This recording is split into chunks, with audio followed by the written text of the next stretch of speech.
Kita akan masuk ke materi pertama, kita pemanasan. Tadi saya bilang kita warming up ya. Kita mau berkenalan dulu dengan dengan makanan yang satu ini yang akan kita santap 1 semester ke depan ini. Namanya adalah statistics ya. Kalau boleh saya lebih jelasnya adalah statistik for business. Kenapa? Karena kita sebagai business student atau mahasiswa bisnis gitu ya. Kalau bahasa Indonesianya statistik, kalau misalnya biasanya ada kata-kata CS belakangnya, itu menggunakan KA belakangnya. Berarti bisa kita Indonesiakan sebagai statistika bisnis ya. Seperti mathematics itu matematika, economics itu ekonomika, makanya sekarang berubah. Kalau dulu fakultas ekonomi namanya FE, sekarang udah berubah fakultas bisnis dan ekonomika biasanya, karena diambil dari kata-kata economics ya. Kalau statistik ya statistika, fisika ya. So kita narrow down statistika for business sebagai alat atau tools kita untuk membuat better decision atau keputusan bisnis yang lebih baik. Minimal teman-teman nanti akan menggunakan salah satu di antara metode-metode ini untuk skripsi ya. Skripsi biasanya saya bocorin metode yang paling sering jamak digunakan namanya metode regresi berganda biasanya ya, berganda. Nanti apa ini maksudnya? Nah, kita lihat. Oke. Nah, untuk goals atau tujuan kita pada materi sore hari ini, ya kita mencoba memahami mengapa sebenarnya kita mempelajari statistik, ya. Apa sebenarnya tujuan kita mempelajari statistik itu apa? Oke, saya ganti dulu tintanya jadi warna merah ya, biar kontras. Oke. Mengapa kita belajar statistik itu apa sih benefitnya gitu ya. Lalu jenis-jenisnya, karena statistik itu banyak jenisnya, types-nya banyak, jenisnya banyak. Di sini ada yang namanya statistik deskriptif dan ada statistik inferensial. Nanti kita bahas maksud dari dua tipe ini apa.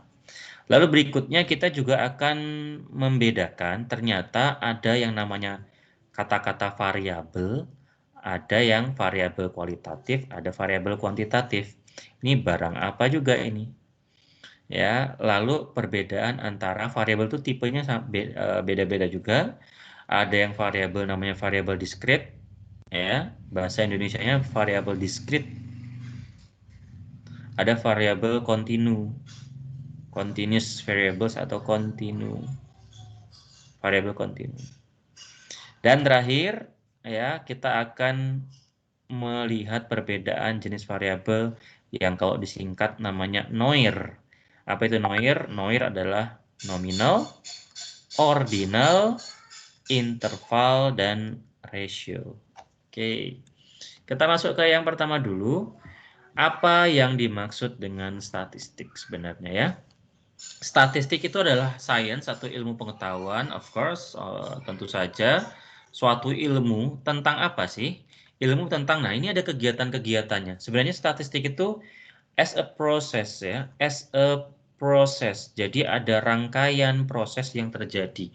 Tidak hanya satu tetapi banyak kegiatan, rangkaian kegiatan yang kita lakukan ketika kita melakukan kegiatan statistik gitu ya. Apa saja? Kita lihat, kita breakdown satu-satu. Yang pertama, science of atau ilmu tentang apa? Collecting, satu. Dua, organizing. Tiga, presenting. Empat, analyzing. Lima, interpreting. Numerical data. Nah, jadi objeknya adalah numerical data. Data numerik. Data numerik itu apa, Pak? Ya, data angka. Data angka inilah yang akan kita apa? Satu, kita collect atau kita kumpulkan. Biasanya teman-teman akan melihat, oh, pengumpulan data. Berupa apa? Observasi, survei, sensus. Pernah dengar ya kata-kata itu ya? Teman-teman kalau misalnya ada pertanyaan, langsung open mic aja ya. Open mic itu bukan stand up comedy maksudnya. Open mic itu maksudnya unmute lalu ngomong gitu ya. Pak, tanya gitu ya. Oke, balik lagi. Collect itu berarti mengumpulkan data. Mengumpulkan data dengan berbagai macam metode. Ya, ada metodenya survei, menggunakan alat kuesioner, dan lain-lain. Itu collect. Yang kedua adalah organizing. Data-data yang sudah dikumpulkan itu dikelola, ya, organize, dikelola, diolah, ya, supaya tidak menjadi data mentah lagi. Kalau di sini masih raw data atau data mentah, belum kita apa-apakan. Lalu kita organize, kita collect tuh, kita kelola. Lalu kegiatan ketiga presenting, kita sajikan. Ya, sajikan, menyajikan data itu dengan bentuk apa? Macam-macam. Bisa menggunakan chart. Chart itu apa namanya bahasa Indonesia? Chart itu apa namanya? Diagram. Bisa menggunakan diagram, bisa menggunakan angka-angka olahan data, ya, macam-macam. Ya, itu kita sajikan. Bisa pakai diagram itu macam-macam ya, diagram batang, diagram pie, ada garis tren segala macam. Kita bisa menggunakan berbagai macam cara untuk menyajikan data. Setelah data itu kita olah, kita sajikan, berarti biar ada artinya, kita harus analyze. Kita harus ada analisis. Untuk apa? Untuk mendapatkan info, untuk mendapatkan makna, arti, sehingga tidak hanya sebatas angka lagi, tidak hanya sebatas diagram lagi. Ini harus ditelaah. Apa sih maknanya? Apa sih manfaat dari data yang sudah kita olah ini?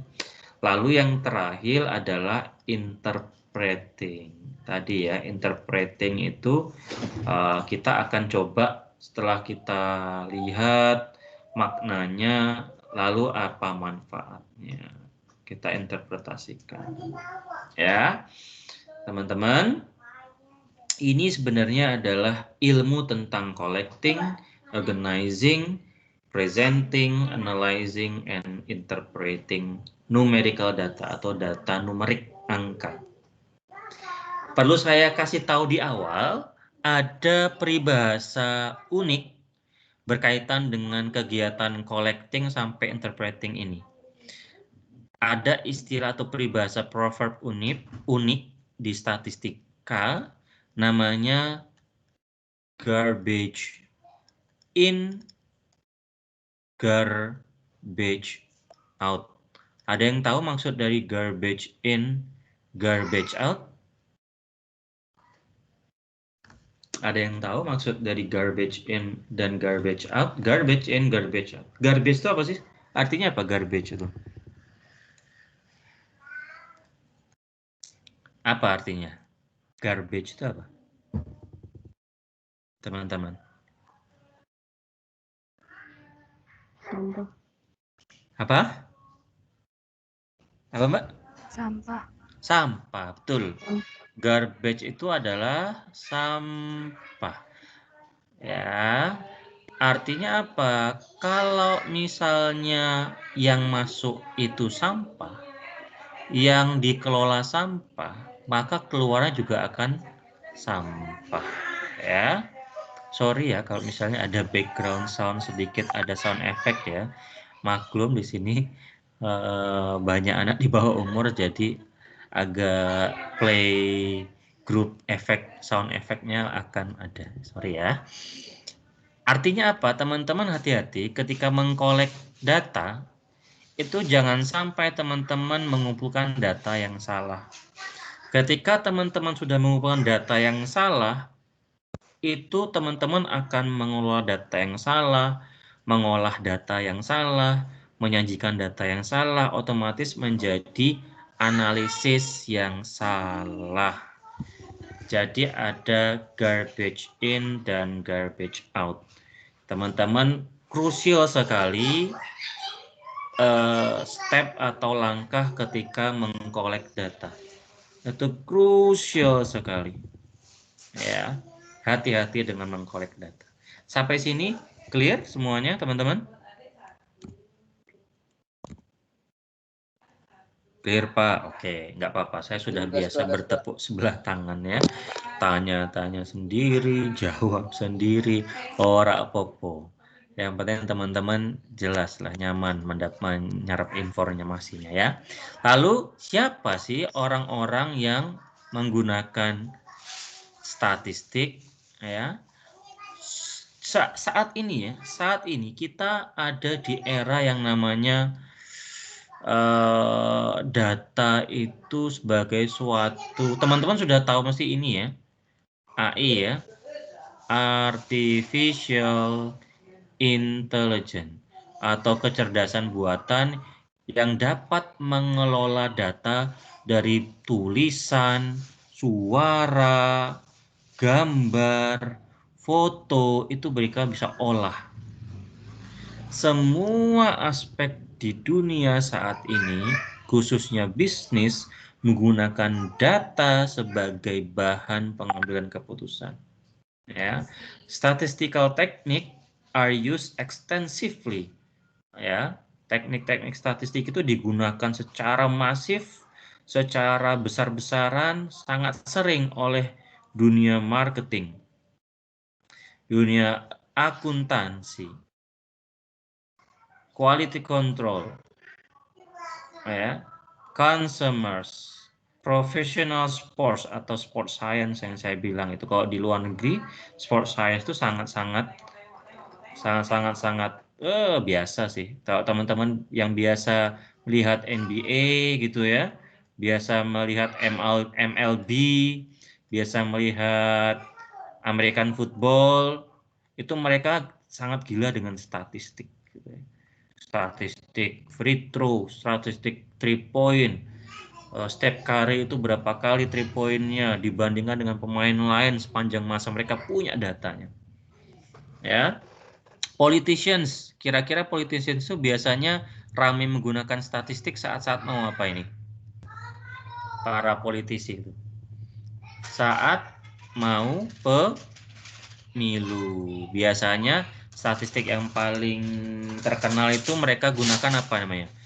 Ya, survei gitu ya, survei popularitas segala macam, survei kepuasan segala macam.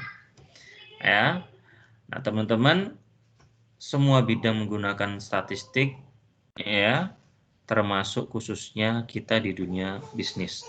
Marketing sekarang teman-teman mengenal di dunia medsos itu ya.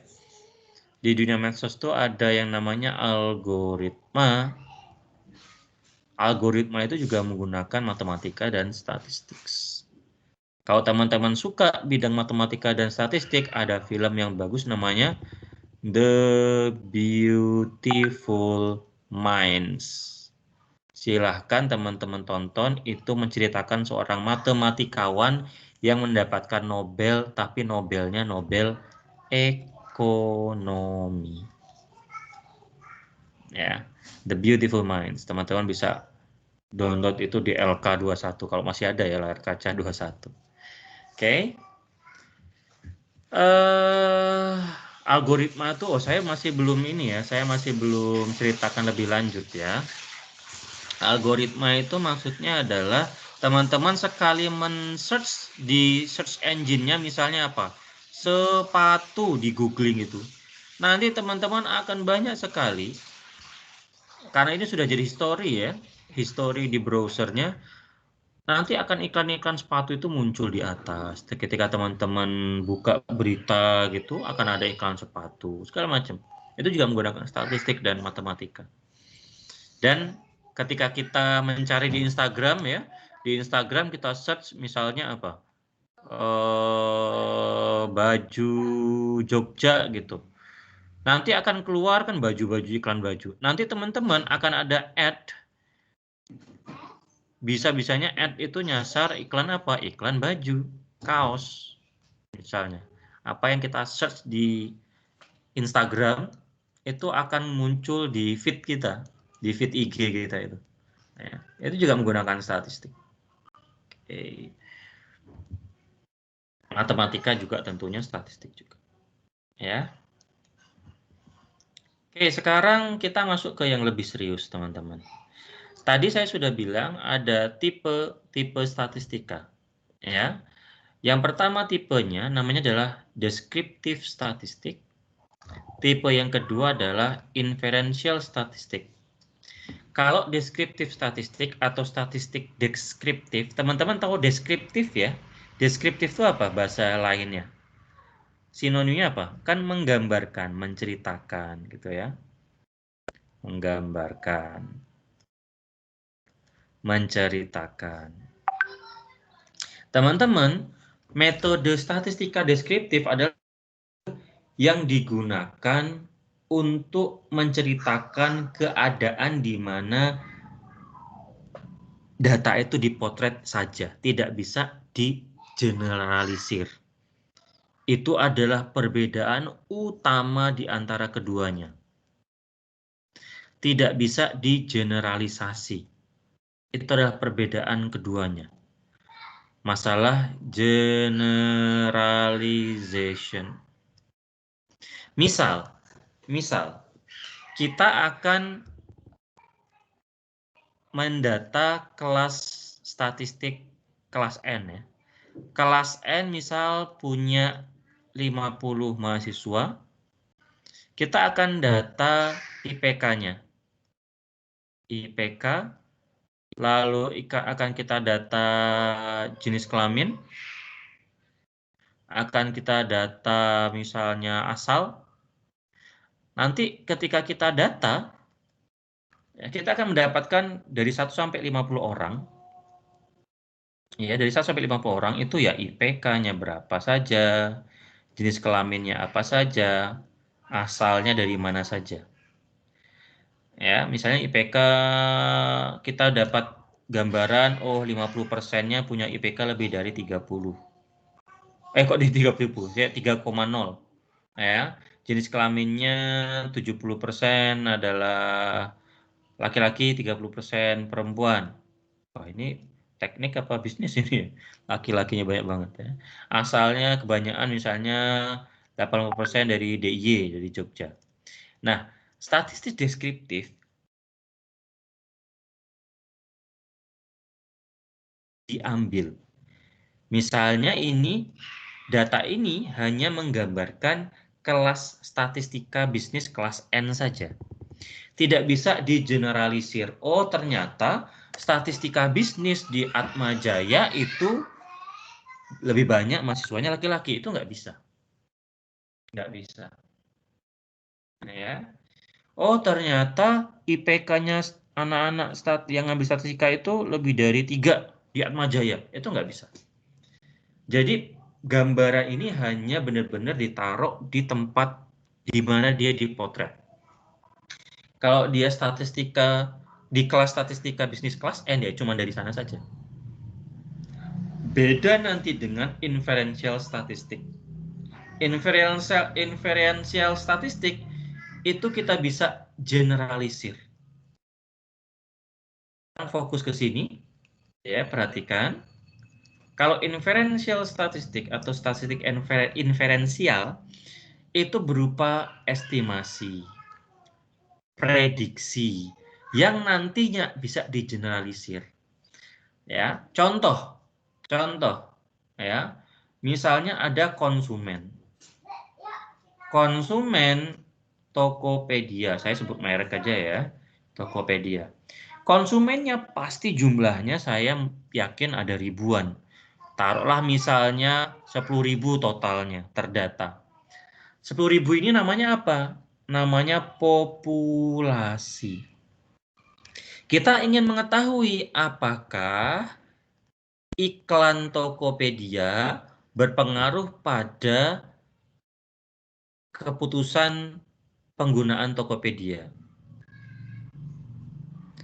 Karena kita tidak dimungkinkan untuk mengambil data populasi 10.000 orang itu, kita mengambil sampelnya misalnya berapa? Sampelnya misalnya 1.000 orang saja. Setelah diolah, oh ternyata iklan berpengaruh positif ke penggunaan Tokopedia. Ini bisa kita generalisasi sebagai suatu prediksi. Tentu saja ada kemungkinan salah gitu ya, ada kemungkinan salah. Tapi ini bisa kita generalisir.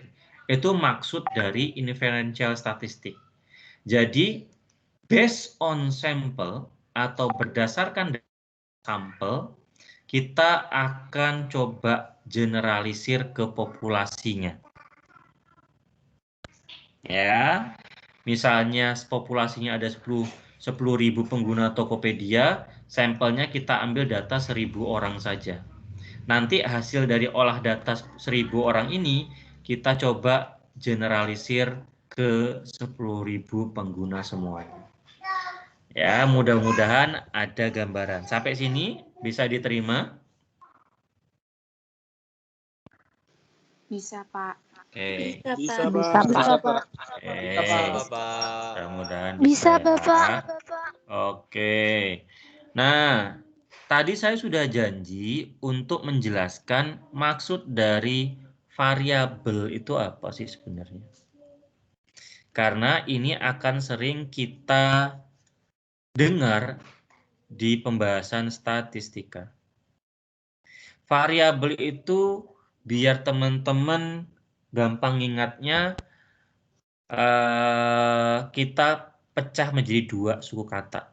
Yang pertama vary ya, bukan very, vary. Yang pertama able. Vary sama able. Able itu apa ya? Bisa diartikan apa able itu? Able itu mampu gitu ya. Atau bisa. Kalau vary itu apa? Variasi, oke. Berubah-ubah. Gitu ya. Nilainya tidak konstan gitu ya. Jadi variabel itu adalah sesuatu yang bisa berubah-ubah. Apanya, Pak? Atribut nilainya. Contohnya gimana, Pak? Oke, sekarang kita masuk ke contoh.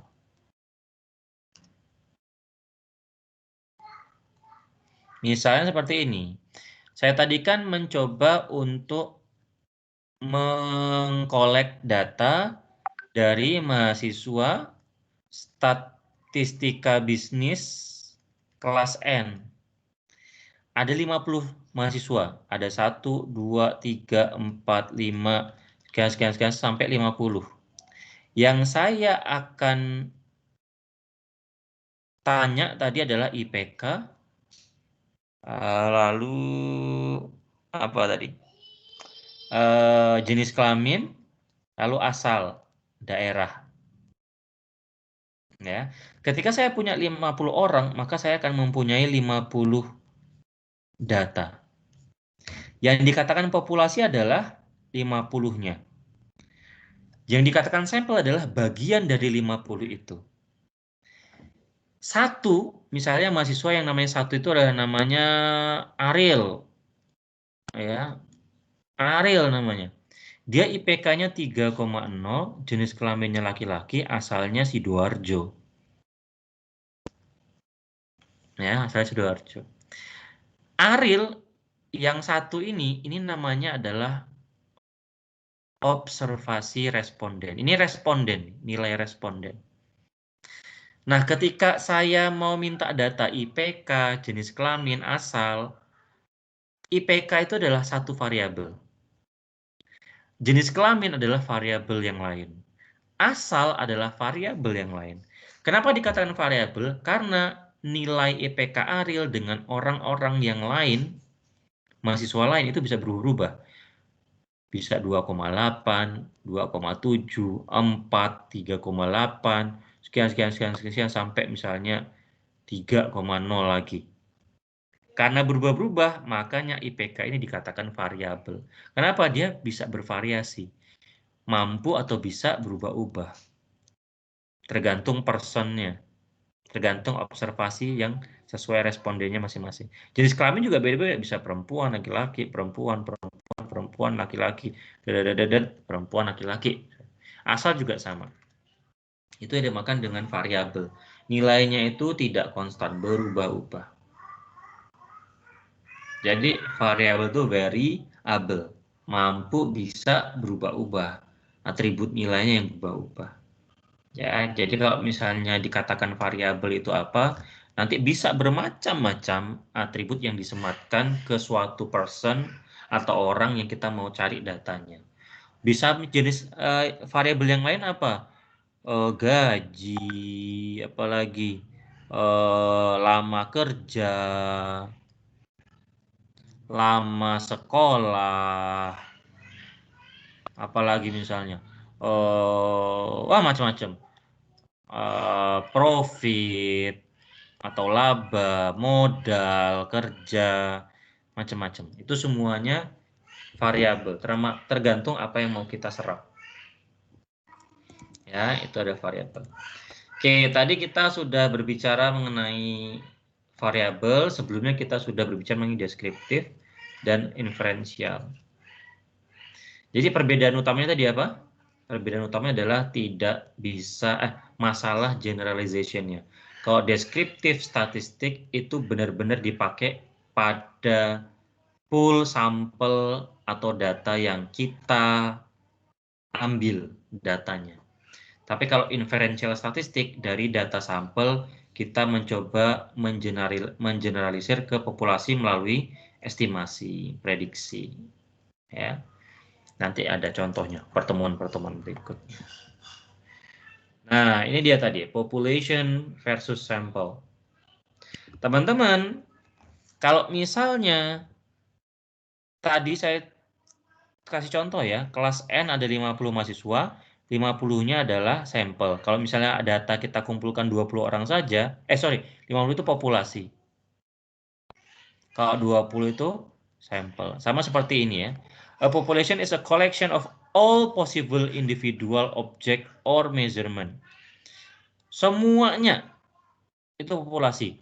Populasi itu macam-macam juga. Populasi mahasiswa statistika bisnis Atmajaya. Berarti semua mahasiswa statistika bisnis Atmajaya. Kalau sampel is a portion, sebagian, ya, part, sebagian dari populasi. Kalau misalnya kita mengkolek atau mengumpulkan data dari seluruh populasi, namanya apa? Kalau sebagian itu survei. Kalau semua populasi kita ambil datanya, ada yang tahu namanya apa? Setiap 10 tahun kita ngapain? Sensus. Lawannya survei itu namanya sensus. Kalau survei mengambil data dari sampel atau sebagian dari populasi, ya. Kalau sensus berarti mengambil data dari populasi. Kalau sensus.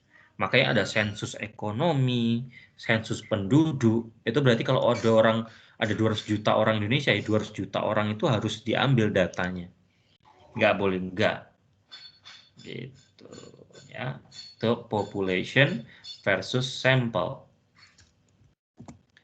Nah, sekarang sampai sini dulu ada yang mau ditanyakan.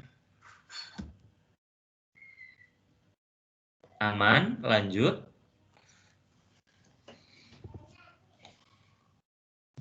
Aman, Pak. Aman, Pak. Oke. Kalau aman,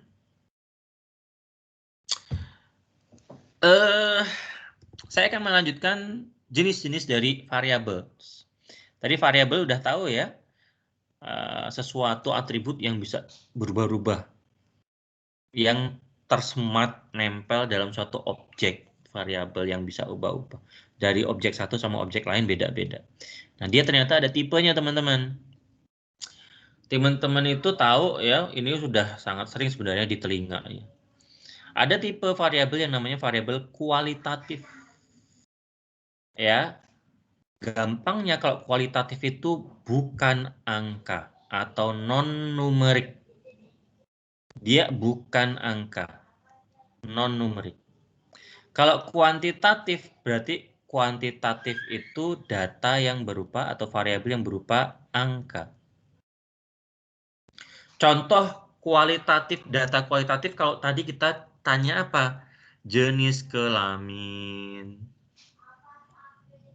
gender, ya. Alamat. Pak, alamat kan ada juga Pak angkanya. Nomor 1 Jalan Mangga. Iya, itu kan bagian aja.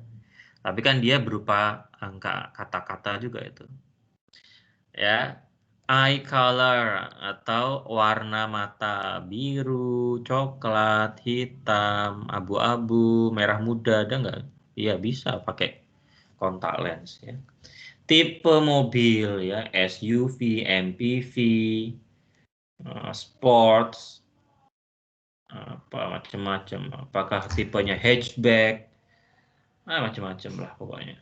Ya, itu yang berupa atribut variables atau kualitatif variables. Kualitatif berupa non-numerik.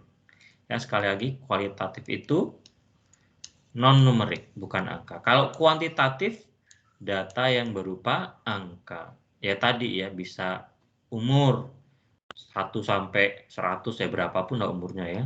Umur, IPK, uang saku, gaji, profit margin, return on investment, return on assets, ada misalnya NPV lagi, apalagi macam-macam lah, berbagai macam rasio keuangan. Itu namanya quantitative variables. Ini sederhana.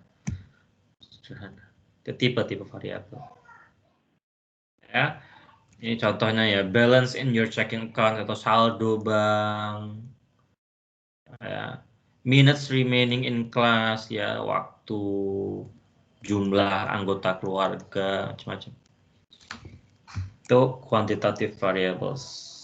Oke, berikutnya teman-teman, quantitative variables itu ternyata bisa diklasifikasikan lagi. Ada yang klasifikasi pertama namanya discrete, kalau bahasa Indonesianya discrete biasanya tulisannya. Ada juga yang continuous atau kontinu. Apa itu? Nah, kalau discrete variables can only assume certain values and there are usually gaps between values. Gampangnya gini aja deh. Kalau discrete variables itu biasanya hasil penghitungan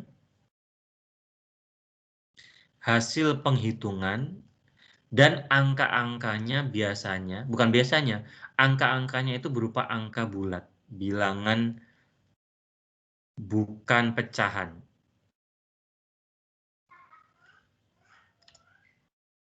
Jadi 1, 2, 3, 30, 48. Itu namanya variabel discrete. Ya, misalnya lagi, pernah ngisi kuesioner skripsi nggak sih? Di sana kan ada sangat tidak setuju, netral, setuju, sangat setuju. 1, 2, 3, 4, 5. Nah, ini discrete nih.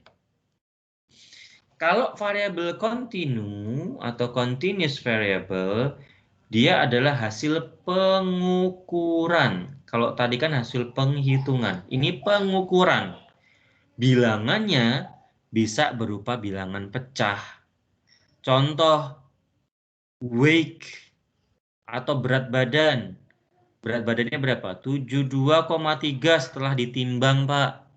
Suhunya berapa? Suhunya 38,6 Pak derajat Celcius. Wah, ini berarti nggak boleh masuk kampus nih. di atas 37 ya. Berapa tekanan udaranya? Tekanan udaranya 28, Pak. Wah, kurang itu, harusnya 33. Berapa tingginya? Tinggi badannya 172,5, Pak. Sentimeter. Ya. Oke. Itu continuous variable, sekali lagi adalah hasil pengukuran dan angka-angkanya bisa pecahan. Ya, bisa berupa pecahan. Oke. Sampai sini dulu ada yang ingin ditanyakan, teman-teman. Jelas nggak sih saya yang jelaskan ini? Jelas, bisa dipahami ya? Jelas, Pak. Jelas, Bisa, Pak. Pak. Jelas, bisa. Jelas, Pak. Bisa, Itu yang barusan ngomong. Bisa, Bapak. Oke, yang barusan ngomong ini banget tuh, jelas Pak. Itu berarti biasanya waktu Indonesia bagian timur itu. Karena sekarang sudah jam berapa itu? Udah sekarang jam 5. Berarti di sana jam berapa tuh? 5, 6, jam 7 malam ya? Ada nggak sih yang di Indonesia? Teman-teman ada nggak yang dari WIT, teman-teman? Ada, Pak. Ada. Sekarang jam berapa, Mbak? Kurang 5 menit lagi jam 7, Pak. Waduh. Udah mau bobo aja itu tidur itu. Masih semangat ya? Masih, Pak, masih. Ya, oke lah. Mudah-mudahan lihat wajah saya jadi enak, jadi nggak mau tidur ya. Oke. Itu tadi adalah tipe-tipe variabel kuantitatif ya, klasifikasinya. Ada yang discrete dan ada continue. Kalau discrete hasil penghitungan, bilangannya bukan pecahan, gampangnya gitu aja. Ya, bilangannya yang bulat-bulat aja. Ya, kalau continuous variable atau variable kontinu itu variabel hasil pengukuran dan dia boleh pecahan, berupa pecahan bisa. Gitu ya. Nah, ini dari summary-nya atau rangkumannya. Variabel itu ada yang kualitatif, ada yang kuantitatif, ada yang discrete, ada yang continuous. Ya, nih. Oke, teman-teman. Ini sepertinya terakhir. Sepertinya ini terakhir ini. Oh, oke, benar-benar terakhir. Oke, terakhir adalah 4 level of measurement. Ya, measurement itu bahasa Indonesia apa, teman-teman?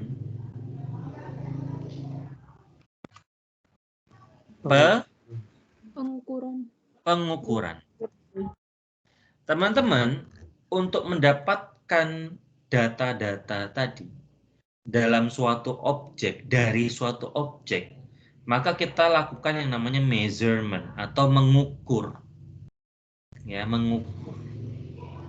Ya, kita lakukan pengukuran. Pengukuran itu ternyata ada levelnya. Yang saya bilang tadi kalau disingkat namanya apa? Noir.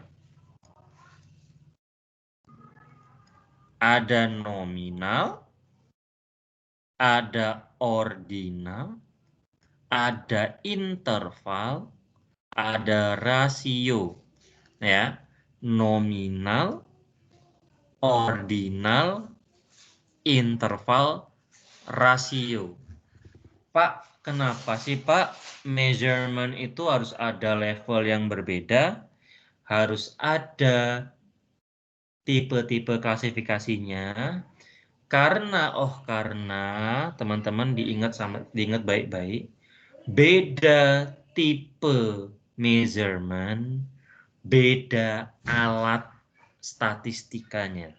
Sekali lagi, beda tipe measurement, pengukuran, beda metode teknik alat untuk melakukan analisis statistikanya. Akan saya bagi dulu menjadi 2 besar. Yang sebelah kiri, NO ini, kalau datanya berupa data-data nominal atau ordinal, nanti saya akan jelaskan apa maksudnya. Kalau data-datanya masuk ke klasifikasi nominal maupun ordinal, dia dinamakan statistik non-parametrik.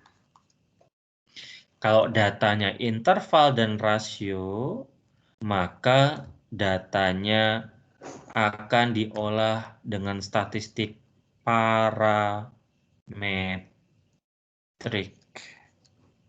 Nah, ini makanan apa lagi nih? Nanti akan saya jelaskan. Ya. Oke. Sekarang saya akan jelaskan satu persatu. Terakhir nih. Hang on ya. Bertahan. Yang pertama data nominal dulu. Apa sih teman-teman data nominal? Data nominal itu adalah data yang ketika kita kumpulkan dan ketika kita klasifikasikan, itu bisa diklasifikasikan, tapi tidak ada urut-urutan tertentu, hanya klasifikasi. Makanya ini biasanya nominal itu kata lainnya adalah kategorikal. Ini nggak ada order, nggak ada urut-urutannya. Artinya nggak ada yang lebih kecil, nggak ada yang lebih besar, nggak ada yang lebih baik, nggak ada yang lebih buruk. Misal jenis kelamin, laki-laki, perempuan. Laki-laki kita kasih kode 1 misal, perempuan kita kasih kode 2. Ini bukan berartilah 1 itu lebih baik atau lebih buruk dari 2, hanya pengkodean saja.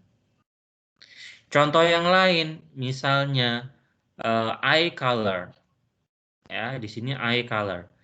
Yang warnanya coklat matanya kita kasih kode 1. Yang warnanya biru nomor 2. Yang warnanya matanya hitam nomor 3. This is just a categorical case. Ya, there is no specific order between 1, 2, and 3 type eye colors. Ya, 1 bukan berarti lebih baik atau lebih buruk, begitu juga 3. Ya, 3 juga bukan berarti lebih baik atau lebih buruk. Hanya kategori. Ya, itu yang dimaksud dengan data nominal. Oke. Measurement nominal itu hanya pengklasifikasian. Kalau yang ordinal, Pak. Oke, sekarang kita ke ordinal. Ordinal artinya sekarang ada urut-urutan data. Involves data, melibatkan data, arrange atau urut-urutan data in some order. Nah, yang sekarang sudah ada order. Order itu bukan berarti pesan ya. Order itu artinya urut-urutan. Between data values, tetapi cannot be determined or meaningless. Tidak bisa terlalu diambil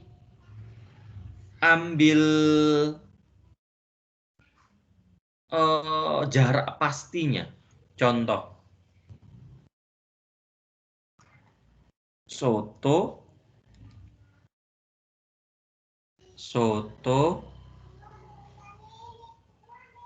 bakso, rawon. Teman-teman, silahkan memberikan angka ketiga makanan itu dari yang paling disukai, 1 adalah yang paling disukai sampai yang paling tidak sukai, 3. Oke, Pak. Akan saya kasih. Saya nomor 1 sukanya bakso, nomor 2 rawon, nomor 3 soto. Berarti saya paling suka bakso. The most favorite foods adalah bakso. Bakso. The least favorite food adalah soto. Tengah-tengahnya rawon. Tapi itu bukan berarti setiap jarak ini memiliki jarak yang sama. Kenapa? Mungkin saja saya hanya suka bakso. Tetapi karena pilihannya hanya ada 2 sama ada soto, bakso dan rawon, ya udahlah saya milih pokoknya 1 bakso. Nomor 2 sama 3 ya apa aja deh. Atau soto sebenarnya saya sama sekali nggak suka, tapi karena ada soto, ya udah ini nomor 3 gitu. Masih bingung? Saya kasih penjelasan yang lain. Teman-teman lomba lari ya, ini kan garis finish nih. Garis finish. Di sini ada pelari kan? Ada pelari. Ini garis finish, ada pita larinya itu. Wah, dia mau lari hore gitu ya. Ini nomor 1, otomatis nomor 2 Ini nomor 3 di sini. Ini nomor 4. Secara juara, A yang menyentuh garis pertama itu adalah juara 1 kan? Juara 1 adalah siapa? A. Juara 2 adalah siapa? B. Jarak A dan B mungkin hanya 1 meter nih. Tapi jarak yang ketiga, ini juaranya C, juara 3-nya C, itu bisa 10 meter. Jarak C ke D itu bisa 8 meter. Berarti dia sebenarnya ada urutan ordersnya, tetapi jarak antar mereka itu tidak ada kepastian. Itu maksud dari ordinal level. Ya, ada urutan. Nah, sekarang kita ke interval dan rasio. Kalau data interval dan rasio, sudah mulai ada jarak pasti di antaranya. Perbedaannya hanya kalau di interval tidak ada angka 0 absolut. Kalau di rasio ada angka 0 absolut. Apa meneh iki, Pak? Contoh yang ini, contoh yang interval level dulu. Teman-teman, kita masuk ke contoh suhu badan. Atau suhu cuaca aja ya, suhu cuaca. Suhu cuaca. Kita kan pakainya derajat Celcius ya. Oke. Teman-teman, bisa nggak sih suhu cuaca itu 37 derajat Celcius? Bisa, bahkan kalau di dataran Arab gitu ya, yang gurun misalnya, itu musim panas bisa sampai 45 derajat Celcius. Ya.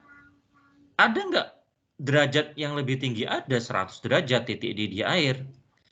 Bisa nggak 1000 derajat Celcius? Ada peleburan besi. Kalau 0 derajat Celcius, apa artinya? Apakah berarti dia tidak punya suhu? Kalau 0 derajat Celcius, artinya apa? Dia nggak punya suhu atau masih punya suhu, teman-teman? Masih punya, Pak. Pasti punya. Masih punya. Tapi dia apa? Suhunya kan kalau 37 sampai naik, dia panas. Kalau ini kan berarti apa? Dingin. Kalau minus 5 derajat Celcius, apakah terus dia suhunya ngutang? Kan enggak. Bukan berarti dia suhunya ngutang, tapi dingin. Minus 5 derajat. Ini sekarang Belanda sedang mengalami musim dingin terparah sepanjang 1 dekade. Itu musim dingin mereka bisa sampai minus 20 derajat kalau nggak salah. Atau minus 15 derajat. Ya, pokoknya teman-teman keluar mimisan gitu ya. Itu artinya tidak ada 0 absolut, tapi jarak antar derajat itu bisa 20 derajat Celcius ke 30 derajat Celcius itu jaraknya 10 derajat Celcius, jelas. Itu jelas. Gitu kan. Nah, sekarang kita ke rasio yang punya 0 absolut. Ini punya 0 absolut nih. Teman-teman, ada nggak uang saku yang satu mahasiswa sebulan uang sakunya 3 juta? Ada nggak? Ada ya. Yang uang sakunya 10 juta? Mungkin ada juga. Tapi kalau uang sakunya 0 rupiah, bisa nggak ini? Artinya kalau 0 rupiah, dia punya uang nggak? Enggak. Pak. Tidak. Berarti itu yang dimasukkan dengan 0 absolut. Kalau 0 itu berarti yang nggak ada. Jarak mahasiswa yang uang sakunya 3 juta dengan 10 juta itu diketahui persis. Berapa jarak antara 3 juta dan 10 juta? Jaraknya adalah, gapnya adalah 7 juta. Kalau dia 0 ya berarti dia nggak punya uang. Gitu. Ya. Misalnya jarak dari Kos ke Atmajaya 2 km. Ada yang jaraknya 4 km. Berarti kalau si A jaraknya 2 km, si B jarak dari kosannya ke Atma 4 km, selisih di antara keduanya pasti 2 km. Kalau misalnya si C itu dari tempat dia tinggal ke Atmajaya 0 km, apakah ada jarak berarti dengan dia? Nggak ada, berarti kan nggak ada jarak. 0 tuh ya berarti 0. Oh, ternyata dia jagain kampus juga sekalian ya, bisa jadi kan. Oh, rumahnya di kampus misalnya. Karena saking aktivis kampus berarti dia tidurnya ya di sekret terus gitu ya. Perbedaan tipis antara aktivis kampus atau memang males di kosan gitu ya. Karena di kosan wifi-nya lelet, kalau di kampus wifi-nya kenceng, bisa download drakor cepet gitu. Ini berarti punya 0 absolut dan jaraknya antar ini jelas, antar measurement itu jelas. Itulah perbedaan antara word level of measurement. Kalau yang dua ini pakainya statistik non parametrik, kalau yang ini adalah parametrik. Dengan perbedaan masing-masing yang saya jelaskan tadi. Oke, teman-teman, itu tadi yang bisa saya jelaskan untuk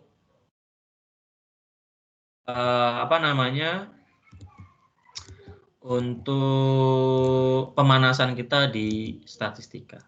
Ya, saya stop recording dulu ya.